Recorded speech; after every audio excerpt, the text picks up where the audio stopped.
Hi mga B! A day in my life as a graded student, content creator of age of 40. Kaya ngayong araw, samahan niyo ako sa mga ganap ngayong araw. Ito ang aking mga kaganapan sa eskwelahan. At sa oras ng mga ito ay nandito na ako sa eskwelahan. At tinawag ako ng aking kaklase upang magpasama siya sa labasan. Ngayon ay naglalakad kami palabas kasi dun nga kami bibili sa labasan. At dito ay patawa-tawa ako pero alas 7 na talaga ako nang pumasok. Dito nga ay malapit na kami sa gate. Siyempre, tsikahan muna bago mapunta dun.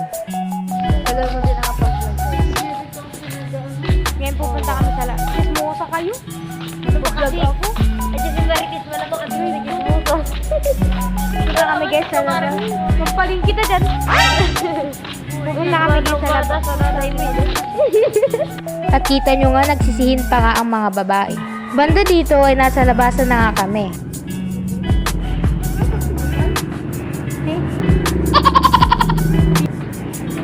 Tanong-tanong ko.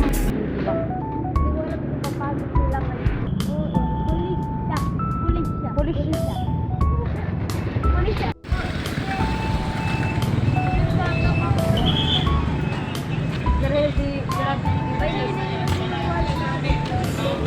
Banda dito nga ay nakaabot na kami sa bibilhan namin. Actually, di naman kami tumuwid ng daanan dahil sa gilid lamang ng daan yung tindahan. Kaya banda dito ay nagmamadali na kami kasi baka malate na kami. Dahil di pa nga namin natatapos yung ibang i-examine. Kaya nagmadali kami banda dito.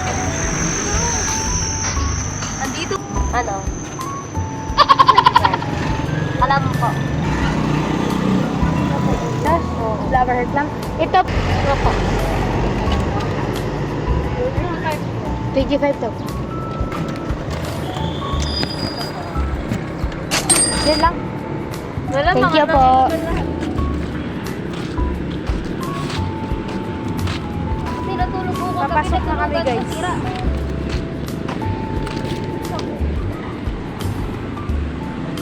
Papasok na kami guys.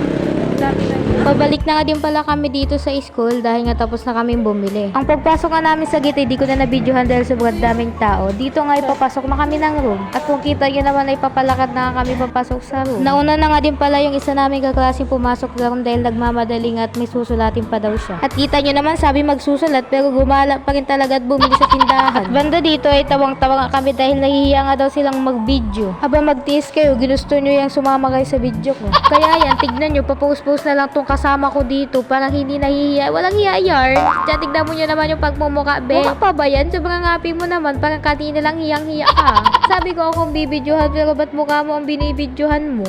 Dito ngayon nasa labasan na kami at dito nga kami bumili kila tita. Shoutout nga kay tita. Napakabait nga nito at pwede ka mangutang. Charo! At dito, syempre, video-videohan natin itong kasama natin napaka-pillar. Banda dito ngayon namimili nga kami ng bibilhin.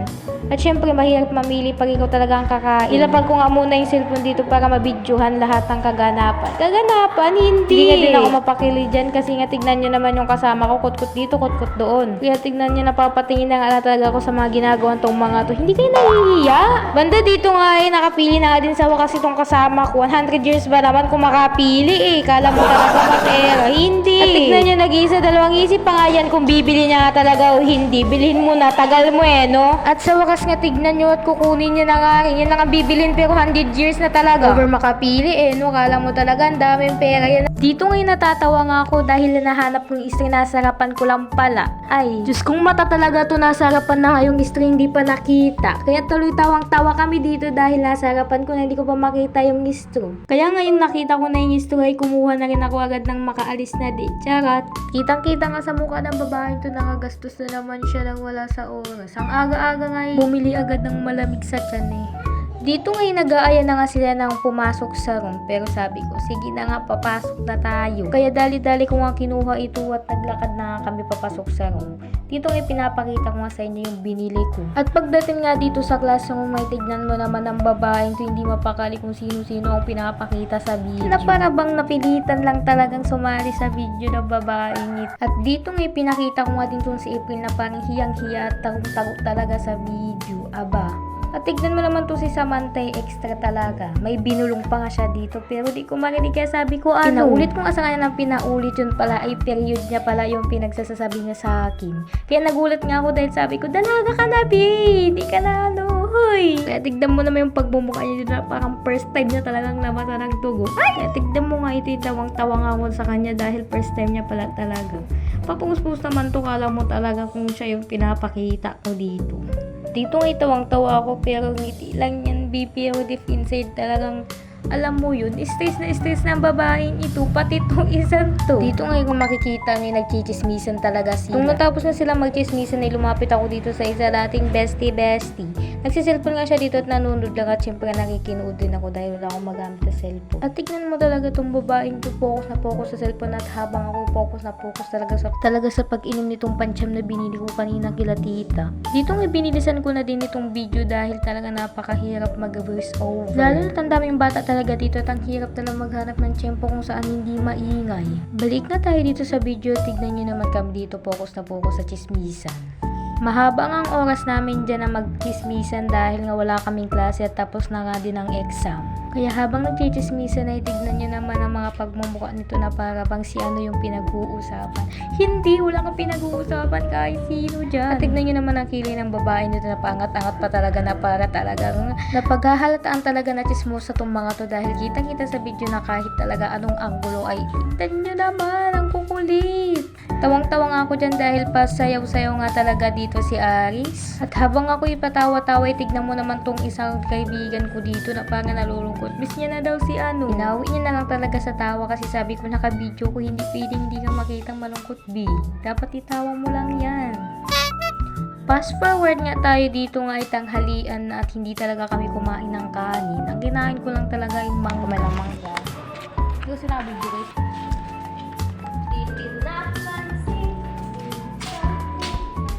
Gusto mo ba yun? Kami na talaga.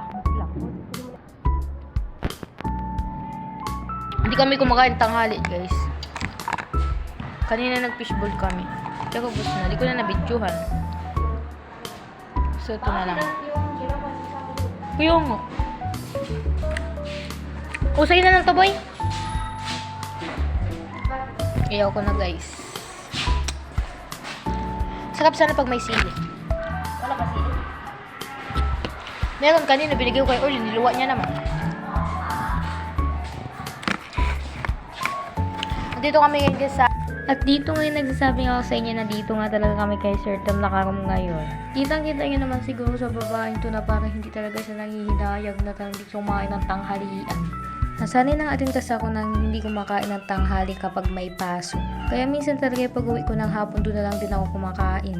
Tapos pag naubusan pa nga talaga ako ng pagkain sa bahay, nagagalit pa talaga ako. Tako pa yung galit talaga na kala mo talaga eh. Hanta dito nga ipapakita ko sa inyo na talagang wala talagang katao-tao at kami lang talaga dito. Lunch break nga yan kaya tatlo lang kami nandito dahil umalis nga si Sir. May pinuntahan nga daw siya sa clip. At banda dito nga ipapakita ko sa inyo talaga yung tanim namin na sili. Dahil nga dito nga sa TLE namin ay nagpatanim talaga si Sir sa amin. At kailangan talagang mamunga yun. Buti talaga at ang daming namunga dun. Pero nga hindi ko talaga makita yung halos 25 na bunga dun. Kaya tinatanong ko nga talaga sa kanya kung pwede ko talaga ipakita yung sili namin at ipapakita ko talaga sa inyo. Kaya tignan nyo nga itong sili namin.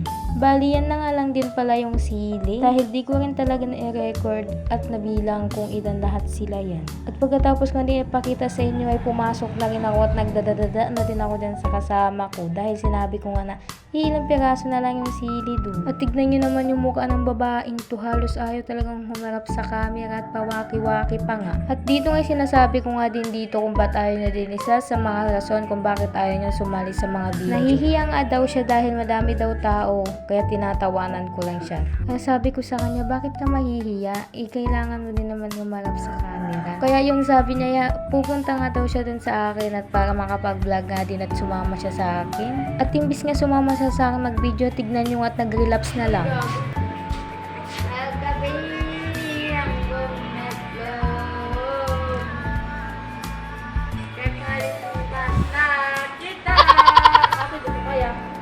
At banda dito ngayon naggala-gala muna kami dahil maya-maya ay uwian na. Dahil kinabukasan ngayon wala kaming pasok. Hindi kami magkikita-kita tatlo na para bang isang taong hindi magkikita eh. Maya-maya nga din ay umuwi na ako dahil uwian na rin. At dito ngay umuwi na rin ako at kitang-kita nyo naman na talagang mag-isa akong umuwi. Kaya hanggang dito na muna ang ating video. Magpapaalam na. Salamat sa panonood. Bye!